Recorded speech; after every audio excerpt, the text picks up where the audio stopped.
So with all the videos I've done about DistroKid, as you can imagine, I've received tons of comments and questions. And as a result, I figured to make this basically one-size-fits-all DistroKid FAQ. In this video, I'm going to be answering all the most common questions and comments I've gotten about DistroKid. All the comments and questions are listed below in the description if you want to, basically see all the ones I'm answering. Starting with the most common question, why was my song rejected? Now, first off, I have to say, one, I don't work for DistroKid. I've even gotten some comments and questions of people saying like, hey Mark, my song got rejected. Why'd you reject it? I'm like, okay, I don't have anything to do, like I have no association with DistroKid. I just use them, and also I've been promoting them for a while just because I truly love their service, but they have not asked me to make any of these videos. They never have asked me to do anything for them. I don't work for them. So that's the first thing I got to say. Second thing is that, and this is, I think, a very important thing to understand when it comes to this question. Remember that DistroKid doesn't reject your music per se. They say, or they reject it because they know iTunes or Amazon or Spotify or any of these other distribution stores will reject it. So think of DistroKid like the middleman that basically packages your music and presents it in just the right way, then gets put on iTunes or gets put on Amazon, etc., etc. So when DistroKid rejects one of your songs, it's tough to say why, because for them, they're like, hey, we're only saying no to your song because we know iTunes will not allow it if we try to give it to iTunes. So that's why DistroKid is kind of in the middle between you being the musician, giving it to DistroKid, and then DistroKid giving it to iTunes, Amazon, Spotify, all those different stores. So that's a big thing to understand. Now, in terms of the exact nitty-gritty reason as to why, it's really tough to say. Obviously, as you can imagine, this is a very case-by-case basis. But overall, there are so many little, sometimes even a bit annoyingly, there's a lot of little rules, as you can imagine, when it comes to releasing music. Whether it's the way that the songs are titled, whether it's the format of the file itself, whether what's in the song, are using samples that you have all the rights to, all this kind of stuff. In addition, what's your artwork like? I think the biggest thing I've seen for a lot of people is that their songs get rejected, not because of the song itself, but because of the artwork. Like, the artwork doesn't fit the strict rules that iTunes and these other stores have. So that's a big thing to just keep in mind, that when it comes to why did your song get rejected, one, DistroKid will usually tell you, okay, here's the main reason why. If you need more clarification or you need more reasoning, I would definitely suggest to reach out and ask them, just because it makes it a lot easier to understand. Because again, there's so many different reasons as to why DistroKid would basically try to give you the most in-depth answer they can, but sometimes they're just like, look, for whatever reason, iTunes said no to it. We don't know why, but iTunes said no. So that's something that you have to keep in mind, that DistroKid, anytime you're releasing music, is always the middleman between you and the music distribution stores. Artwork requirements. Now, I will say, I already did a video, and I have it listed below in the description as well, where I went really in depth about what you should have on your artwork. There are numerous different reasons why your artwork may have gotten rejected. The biggest thing is just going over them super briefly is, one, make sure that the title and your artist name and everything in the artwork matches the song. Make sure that it's a full square. Also, make sure that there's no social media links. Like, don't post your Twitter or your Instagram or anything like that in the artwork. And then lastly, just make sure that you actually have the rights to that picture or basically anything in that artwork. It's ironic how a lot of musicians will be like, oh my god, I hate it when someone steals my song, or I hate it when someone uses parts of my song or resamples it and doesn't give me credit. It's the same thing for a lot of photographers. So make sure that you go on sites like Pixabay, or if you even use Google Images, make sure you use the licensing feature to make sure that you have the license to basically use it for commercial purposes, and you have like basically a free, royalty-free image. So just make sure in general that you have all the rights to everything on your image, in addition to make sure the formatting is 100% correct. Is DistroKid good for selling beats? Now, I've already done another full video about this as well, where I basically went really in depth, but overall my answer is in some ways yes, in some ways no. I think that, and again, this is a reason why I did a whole other video about this, but basically, I think if your goal is to basically make beats and sell them and sell the rights to, like, say, another artist who wants to use your tracks, I think DistroKid can help in the sense of getting your name out there, but I think that you should create kind of your own site or your own personal website where you sell them and have different plans and services and legal agreements, right, about how people can use your instrumental beats or basically just your music in general. Because sometimes, being honest, and this happened to me, where I released a song via DistroKid, a year later I'm like, you know what, this song just wasn't the quality that in hindsight I thought it was, I'm gonna remove it. And I've noticed sometimes it's tricky to completely remove, as you can imagine, something from the internet once it gets posted. So honestly, if your goal is to release music under DistroKid or beats for people to then buy them and then you remove them, I don't think DistroKid's a good option, because sometimes it's tough to get them off the shelves. And if someone, like, say, wants to use it and have the full rights where no one else can use that beat or that instrumental, you may have a tricky issue on your hands. So my suggestion is make your own music with the intent of never selling to somebody else. Release it through DistroKid just to get your name out there, but have your own site with specific beats that you don't release anywhere else. That way you can send them to different artists and they can use it without any hassle. The add-ons. Now, when it comes to the add-ons, obviously there's a bunch of different ones. I only use two, and these are the two that I suggest that you use. One is when it comes to iPhone Siri or the Shazam option, 100% a good option. I was surprised and blown away when I actually went to my Shazam analytics and saw how many people were actually Shazamming my music out at clubs or bars when other DJs are performing. Definitely do it. It's $1 per year per track. So if you release an album and it's 12 tracks, basically 12 extra dollars a year, I think for that literally $1 a track a year, it's 100% worth it for that promotion. And then the second thing is the Instagram and Facebook basically add-on. That's free. So is DistroKid actually good? So this is a question I've gotten a lot where people said, hey Mark, I know you've done a bunch of videos about them, but is it really a good service? And the answer is 100% yes. Now for me, I hate it when I hear about other people promoting a product, and when you do research, you realize, wait a minute, they don't even use the product that they're promoting, which is sketchy. 100% of my independent releases are through DistroKid. If you do the research and you go through all my music and blah, blah, blah, you'll see 100% of my music that's on iTunes, Spotify, Amazon, everything, it's all through DistroKid. Unless I'm releasing through a different label, which obviously that's not the point for DistroKid, right? DistroKid, you release it through DistroKid because you want to release it on your own terms, have all the freedom and flexibility, and basically you can release it however you want,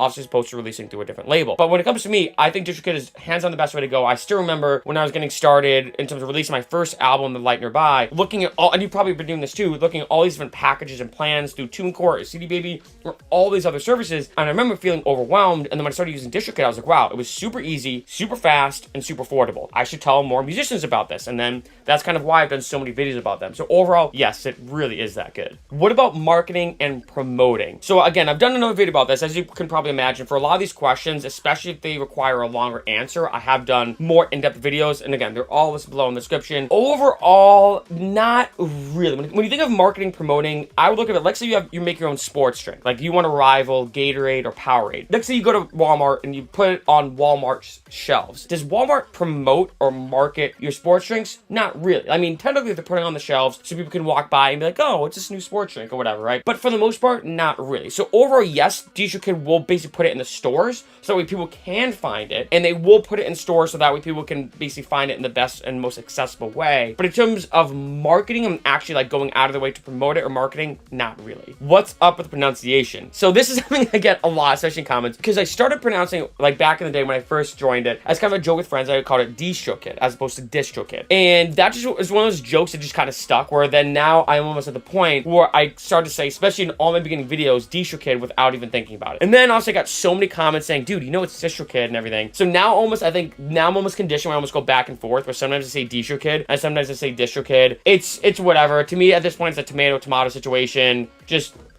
what happens if you have the same name as another artist? Now, this is something that's very important. Now, first off, on a very simple answer, you can very easily, through DistroKid's basically uploading system, say when you type in your artist name, it'll say, hey, do you mean one of these artists? So let's say your artist name is Joe Schmo, and it says, hey, we have 5 other Joe Schmoes in Spotify or on iTunes. Are you one of these Joe Schmoes? If not, we'll create a new Joe Schmo profile for you. So the good thing is, even if there's another artist that has the same name as you, DistroKid will actually still create all these other accounts under a whole new name, even though the name might be the same. The second thing I have to say to this, and this has nothing to do with DistroKid, but this is just a marketing thing. If you have a name that there's a lot of other artists with that similar name, I highly suggest taking a step back, especially if you haven't released music yet, and say, okay, is there any other way I can, change this name up or remix it or think of a different name? Because having a name as another artist makes things very technical and very tricky. I've seen, even though DistroKid tries to make other special accounts for you, I've seen other stores just grouping everything together, and you're like, wait a minute, I'm not the same as this other Joe Schmo. I'm a different Joe Schmo. Again, especially if you've not released music yet,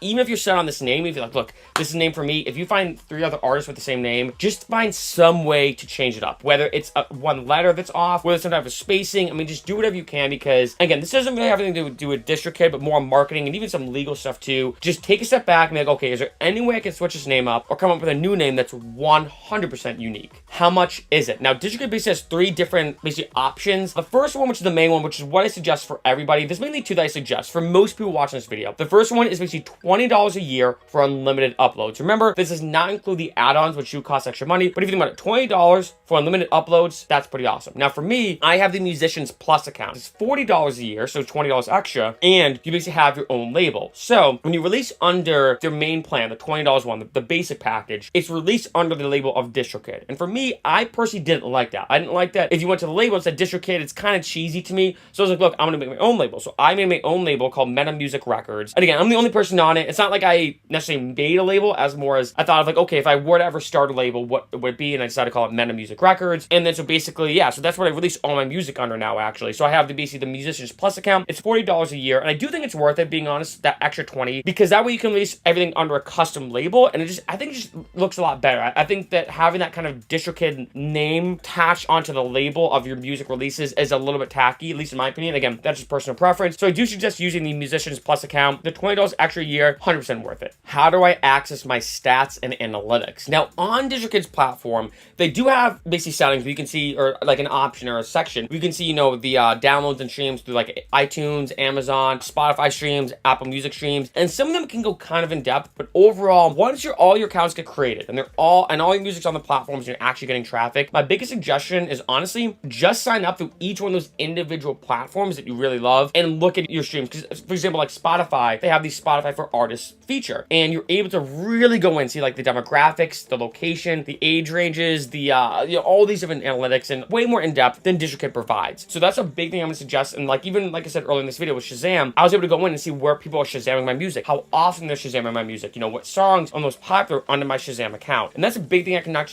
suggest enough, because yeah, DistroKid can give you kind of the basic where you can see, oh, here's the X amount of downloads I got yesterday or whatever. But when you go to the individual stories, you can really see way more in-depth analytics, which is very, very useful for both marketing and especially if you're planning a tour. The YouTube Music Database. Now, this is such a mess right now, and this has been such a common question. I think especially when it comes to royalty-free samples, like platforms like Splice Sounds, where both people can purchase a sample legally, use it in their song, and it's very recognizable to the point where the YouTube copyright ID detection system will almost flag these songs incorrectly, thinking it's one or the other. And the weird thing is, they both have the right to it, and this is maybe happened to you. So on that note, I'm going to be the bearer of bad news and give a very harsh truth for a lot of musicians out there, because a lot of musicians hit me up saying, hey Mark, I want my song to be in the YouTube database system. That way, if someone uses it in their videos, it will get flagged and I'll get the revenue. Here's a harsh truth for all musicians. You're only really going to make money, or the only musicians who are going to make actual money from this is probably like 0.1% of the actual musician population, maybe even less than that. And I hate to be the bearer of bad news, but I think a lot of musicians think like, oh, once I release a song, everyone's going to be using it in their YouTube videos. Everybody. Definitely not the case. A lot of my friends who are YouTubers, because I'm big in the YouTube community, will use a lot of my music. And being honest, I've never once put one of my songs into the content ID system, because one, I want other YouTubers to be able to use it and not even worry about getting copyright striked or flagged or blah, blah, blah. But two is that I know, even for my music being in a lot of videos actually on YouTube, I still might make, what, maybe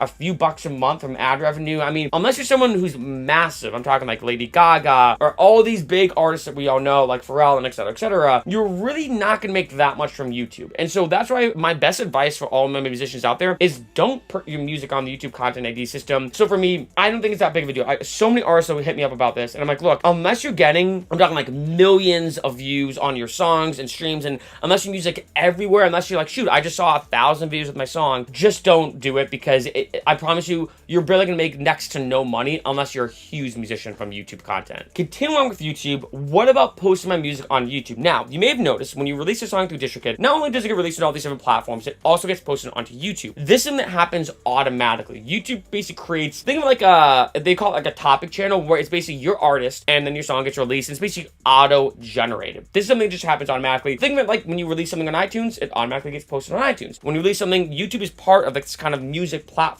distribution service. However, that being said, I cannot suggest enough, makes you also release it on your own channel. You may have noticed, if you search for Chero, obviously, which is the, you know, my last name, but obviously my artist name too, you'll find my topic channel, which has all my music, but then you also see that I've also released all my own music under my own YouTube channel as well. You can do both. So I want to stress that you can do both, and not only that, but you should do both, because when you release it on your own YouTube channel, you can do things like custom artwork, you can SEO it in a very optimal way, you can kind of do all these different things with it to help promote it a lot more, because the auto generation one, don't get me wrong, you still get money from that, right? Because you're still getting money from the ads that get put on that video from it directly, just like iTunes or Spotify or Amazon. But when you push it on your one, you're basically making double the revenue, and you have so much more creative control, especially analytical control, where you can see more in-depth analytics about your song, how it's doing on YouTube, and you can further optimize it. Releasing on Beatport. Now, in case you don't know what Beatport is specifically for electronic music and DJs, and it's basically like an iTunes just for EDM. DistroKid now works with Beatport, where they can basically release music on Beatport, which is pretty awesome actually. However, in order to release music on Beatport, it has to be under electronic. So when you go to select the genre of your track when you're releasing it, you'll hit electronic, and then it will automatically say what's the subgenre. Is it house? Is it trap? Is it dubstep? Is it chill out? Is it whatever it is? And make sure you select that specific subgenre because it will categorize it in Beatport from that perspective. Now, if you go to release, like say, an electronic track, or let's say, I'll even take a step back. Let's say you want to release a non-EDM track. You want to release a rock track, and you're like, I don't really care for EDM, but it would be cool to put it on Beatport. You will not be able to put any non-EDM song on Beatport unless you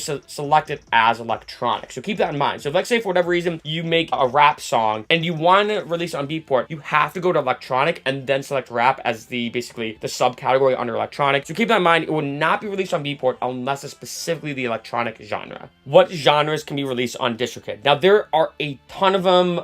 Way beyond the scope of this video. Like there's so many genres, but basically everything you can possibly think of. Everything from the common of pop and rock to more rare ones like gospel, spoken word, worlds. There's basically a ton of them. You know, being honest, if you're somebody who's sitting there being like, I don't know if my genre really fits on DistroKid, I promise you it does. You can pretty much release anything on the platform. When do I get paid? So this is a big kind of question a lot of musicians have, obviously. Once your music starts getting released and it starts getting like streamed and downloaded and all this kind of stuff, I'd say on average it takes about a few months for it to be put in the analytics or the bank section of DistroKid. It takes a few months. So for example, if I release a song in January and someone buys it in January, I might not be able to cash out or receive that revenue from them purchasing it until about March-ish. So keep that in mind that there's usually about like a 2 to 3 month lag of when someone downloads and streams, and then you can actually, basically cash out. Once you cash out, it takes anywhere from 1 to about 14 days for it to appear in your bank account, depending on just a bunch of different factors. So I'd say overall, and this may sound annoying, I know, especially if you're just starting out now, if let's say someone buys it on January 1st, you might not get that revenue in your account until maybe the end of February, beginning of March. So it's about a 2 to 3 month swing. But the cool thing is, once you get that going, it kind of is consistent, right? Because I'm now getting revenue from, downloads and streams from 2 months ago. But then 2 months ago, I was getting revenue from downloads and streams 2 months prior to that, right? So once you kind of get that ball rolling, you'll just be consistently bringing in that revenue, which will happen over time. What about other music distribution platforms? So people said things like, hey, Mark, what about CD Baby or TuneCore? Like, I even had some people posting and say, hey, I prefer CD Baby or TuneCore to DistroKid because of X, Y, and Z. Now, this is something that, honestly, I think that you could see a bunch of blog posts about comparing them in terms of the nitty-gritty. There are some pros and cons. Like, don't get me wrong. If you're somebody who's like, say, Mark, I want to release one album and that's it. I just want to release one album. I'm never going to release anything else as a musician ever again. CD Baby probably has a better business model, right? Same thing with like other platforms out there. So I think I would ask yourself, what is your ultimate goal as a musician? However, though, I think that looking at all the numbers and analytics and doing a lot of comparisons, like especially like I did way back when I was releasing my first album, I realized that, look, one, I'm not just going to release one album and be done forever. I'm definitely going to release more music, and DistroKid is the best option because it's $20 a year for unlimited, releases. However, let's say if you're like, look, I release an album every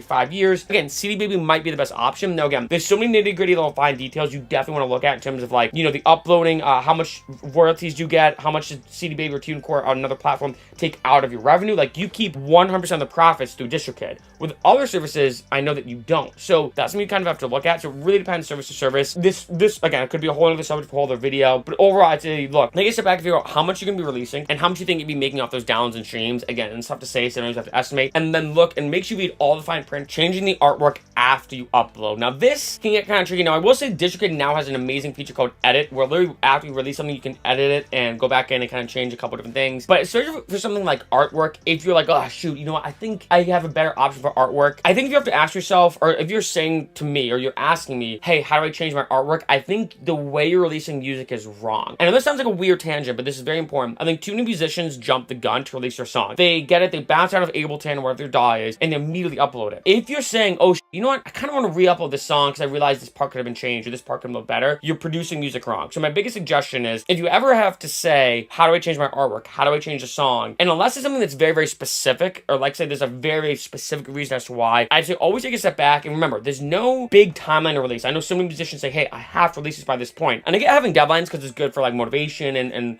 productivity and everything. But look, you're better off waiting, making sure your artwork is high quality, that you don't have to change it, making sure that your song's high quality, that you don't have to re-record it and or blah, blah, blah. Just take a step back. But overall, in terms of changing your artwork, you can do it through the edit program. Or what you may have to do, being honest sometimes, is completely delete that release and then re-upload it with a new artwork. What's the difference between a single, EP, album, etc.? This actually depends store to store, which can get so frustrating and annoying. You may have even noticed this, that for example, Spotify does this a lot, and it's so frustrating, that any basically compilation, I'll call it that, 6 tracks or under, so 1, 2, 3, 4, 5, or 6, will be considered a single under Spotify's rules. Same thing actually with iTunes a little bit too. So it gets kind of weird. It's different platform to platform. Overall, what I've noticed, if you have 7 songs or more, it's considered an actual album or an LP. If you have anywhere from basically 4 to 6 songs, it will be considered an EP, will basically like a smaller album, especially under iTunes, it would be considered an EP. Under Spotify, it would be considered a single section. And then anywhere from 1 to 3 songs is considered a single, even under iTunes, which is annoying. So if you release, like, say, a 3-track and you're calling it an EP, you're like, oh, I'm releasing this 3-track compilation, iTunes will count it and call it a single. Again, I know, super frustrating. To me, it's super annoying because I've released 3-track, EPs before, and I'm like, why is this being called a single? So that is something to keep in mind, actually. Like, I've actually either added or removed songs in some of my albums and EPs just because of this fact. So make sure you do some research about each individual one, because again, this varies from store to store, which can get super frustrating. But overall, my best suggestion, if you want to release a single and it's one song, obviously you don't have to worry about this. But let's say if you want to release like an EP, I would honestly, if you have it as 3 songs, I would suggest pushing it to that 4, just because it makes it a lot better. In addition, if let's say you want to go on Spotify and you want to have it be albums and then singles, and that's the way Spotify always does it, and you want this thing that you're releasing to be under the album section, make sure it's 7 songs or more. I don't know why, it's just the way they do it. Releasing covers on DistroKid. Now, I've already done a video about this. This gets super technical. Overall, you can release covers on DistroKid, but just keep in mind that DistroKid will actually, 1, charge you a little bit extra a year because they deal with all the legal aspects of releasing cover. As you can imagine, releasing covers and cover songs and making money from cover songs is a bit of a legal nightmare. So DistroKid will actually charge you, I think it's like a few bucks a year or something like that, just to do all the legal rights. It's worth it, just trust me. And the second thing is, I think they would take, 12 cents or something like that from every download. And this, again, goes to the whole, royalties and everything that has to go to the original artist who made that song. So overall, yes, you can release covers on DistroKid, which actually is pretty awesome. But keep in mind, there are some more nitty-gritty legal rules that you should definitely look into. Does DistroKid give you a UPC code or an ISRC code when it comes to releasing music? The answer is yes. And all you need to do is go to My Music on your basically DistroKid platform, go to that song, you see it right in basically the right-hand corner. What percentage does DistroKid take from downloads and streams? 0%. I said this before, that's one of the best parts about DistroKid. It's $20 a year for unlimited uploads. You keep all of your profits, unless it's a cover, like I said before, unless it's a cover, which is a very unique situation, basically you keep all the money you make. And last, but definitely not least, how can I market my music? And I already did a huge long video, it's like a 45-minute video actually, of all the best ways to market music on your own. Again, all this below in the description. Remember, this doesn't involve DistroKid. Like I said way earlier in this video, when it comes to does DistroKid actually promote and market music? Not really. You have to market it yourself. I was actually just listening to a business podcast, and they were saying, a lot of people like to say, oh, the cream rises to the top. Basically, it's just saying that means, okay, if you make really good music, I'll eventually be discovered. 100% not the case now, especially in this day and age. There's so much music out there. It's never been more easy and accessible to produce and create and record music, to upload it and get your name out there. At the same time, you still have to take some time to market it, promote it, and send it to blogs, or do promo work, or send it to other artists, or whatever the case is. Again, I did a whole video about all these tips and tricks and techniques. But overall, when it comes to marketing music, make sure you take time, especially if you're thinking of it like a process, right? You create music, right? You create some really good music. You then upload it, then on all the stores. And you should add into that whole process, okay, now I'm going to market it, whether it's sending promos to blogs and YouTube channels that are specifically into music, whether it's sending them to artists being like, hey, do you need another song for your DJ set? Whatever, right? There's so many other ways to promote your music. So I can now just enough, especially once you make that song, once it's on DistroKid will not do anything more to promote or market that song. At this point, now it's on you to market and promote it the best that you can.